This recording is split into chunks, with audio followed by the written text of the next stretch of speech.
বাবু, আমার প্রশ্ন হচ্ছে, আশা কর্মীরা একটা ইস্যু, আশা কর্মীদের থেকেও বৃহত্তর ইস্যুতে যায়। আজকে আশা কর্মীরা রাস্তায় নেমে বুঝিয়ে দিলেন, জানিয়ে দিলেন যে গতকাল মমতা বন্দ্যোপাধ্যায় প্রেস কনফারেন্স করে যেটা বলার বা দাবি করার চেষ্টা করলেন যে অনেক সমস্যা ছিল, আমি সমাধান করে দিয়েছি, 1000 টাকা বাড়িয়ে দিয়েছি, ছুটি দিয়ে দিয়েছি, সেগুলো এনাফ নয়। 6250 টাকায় সংসার চলে না স্যার, আপনিও জানেন, আমিও জানি। আমার সামনে ওয়েবসাইট খোলা রয়েছে হেলথ মিনিস্ট্রির।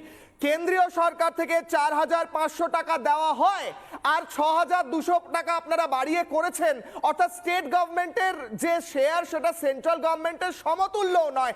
অন্য স্টেটে 10,000, 11,000, 15,000 টাকা দেওয়া হয়। মমতা বন্দ্যোপাধ্যায় কি ভাতার নামে ভাওতা দিচ্ছেন? বলুন দাদা। দেখুন, আমি প্রথম কথা বলি যে এই ধরনের স্কিমগুলো এই তৃণমূল সরকার আসার পরই শুরু হয়েছে। উনি পার্টিকুলার একটা পলিটিক্যাল পার্টির সঙ্গে যুক্ত আছেন, এসইউসিআই। প্রত্যেকটা পার্টি, বিরোধী দল, তারা তো রাস্তায় নামে। সিপিএম, কংগ্রেস, ভারতবর্ষে এত পলিটিক্যাল পার্টি, তারা সবসময় রাস্তায় নামে। রাস্তায় নামা মানেই এই নয় যে তাদের যে দাবি দেওয়াগুলো সেইগুলো সবগুলোই একদম সঙ্গত কারণে এবং সেগুলো মেটাতে হবে, এরকম ব্যাপারটা নয়। আবার কোনো কোনো জায়গায় সঙ্গত কারণও থাকে, সেগুলো মেটানো দরকার।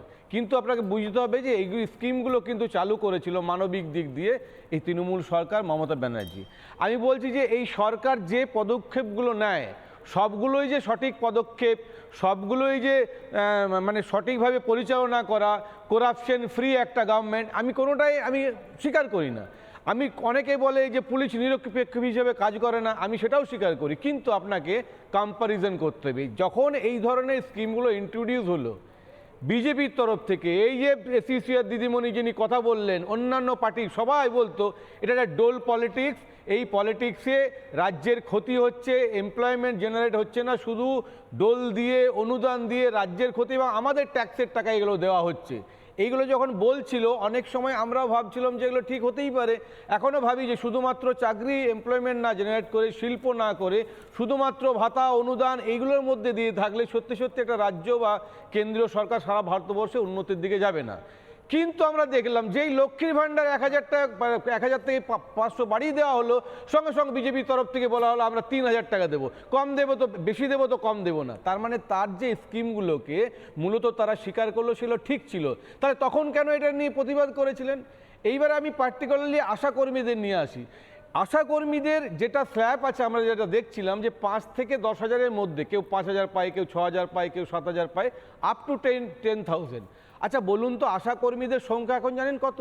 মোর অর লেস 25 সালের হিসাবে 65,000। কতজন এখানে আন্দোলনে এসছেন?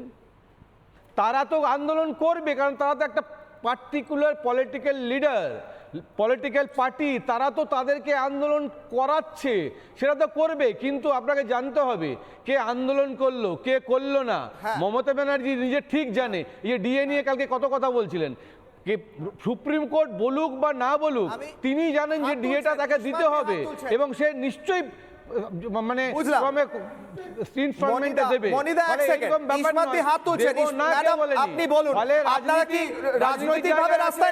রাজনীতির মানুষেরা রাজনীতির কথা বলবেন, এটা স্বাভাবিক ব্যাপার। আমি বলতে চাইছি না না, আমি শুনিনি আপনারা কি রাজনীতির জন্য রাস্তায় নেমেছেন? আমি যে দাবিটা বেতন ভাতা দিতে হবে, বেতন ভাতা বৃদ্ধি করতে হবে, সম্মানজনক তার বেতন দিতে হবে, এটার সাথে রাজনৈতিক কি দল করে, কোন রাজনীতি করে, এইটা এখানে কি ধরনের আর্গুমেন্ট এবং আসল যে পয়েন্ট, আসল যে যুক্তি সেটাকে হারিয়ে ফেলে এই কথাটা আরজি করের ঘটনায় কেন ধর্ষণ হলো, ওই মেয়েটির চলন খারাপ ছিল, ওই মেয়েটির চরিত্র খারাপ ছিল, আশা কর্মী ছাড়া চলবে রাজ্যটা? আপনারা বামফ্রন্ট সরকার 34 বছর ধরে এই ধরনের স্কিমগুলোই তো আনেননি। আপনি জানেন না বামফ্রন্ট সরকার কাদের ছিল, যখন এই স্কিমগুলো এলো আপনি না জেনে এখানে এসেছেন। বামফ্রন্ট সরকার কাদের, আশা কর্মী কবে থেকে ইন্ট্রোডিউস হয়েছে? সংগঠনের রিপ্রেজেন্টেটিভ। বামফ্রন্ট সরকারের কথাই হচ্ছে না, আশা কর্মীরা রাস্তায় নেমেছে। এক সেকেন্ড, আমি যাব আমার সঙ্গে ফাল্গুনি দি জুড়ে রয়েছেন। ফাল্গুনি ম্যাডাম, কথা ঘুরিয়ে বামফ্রন্ট সরকার আগে কি ছিল এইভাবে ডিবেট ঘুরিয়ে লাভ নেই। মণিশঙ্কর বাবু, উনি কোন সংগঠন করেন ওটা ওনার পার্সোনাল বিষয়।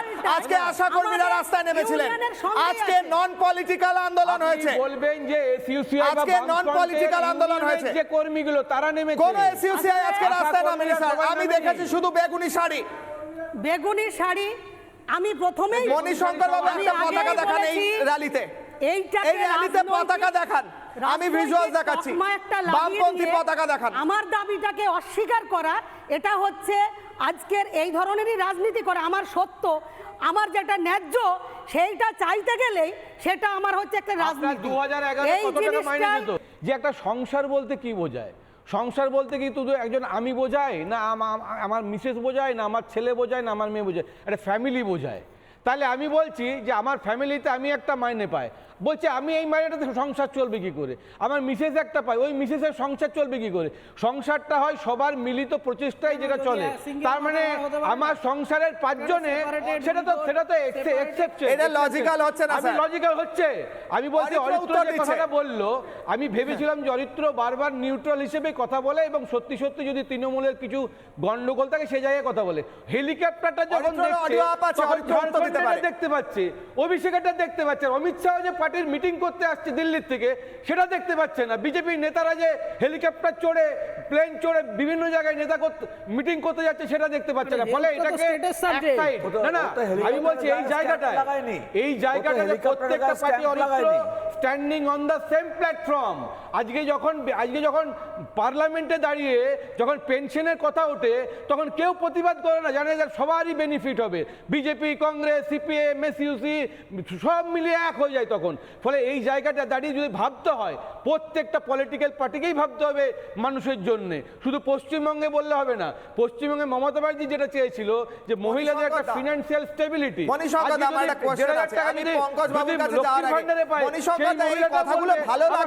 চলবে কি করে? তার জন্য তাহলে 15,000 টাকা করে দিতে হবে আপনাদের কথায়। তাহলে মণিশঙ্কর বাবু আপনি আমায় অনেস্টলি বলুন 6,250 টাকায় কি হয়? এইভাবে ক্রিটিসিজম করলে হবে না।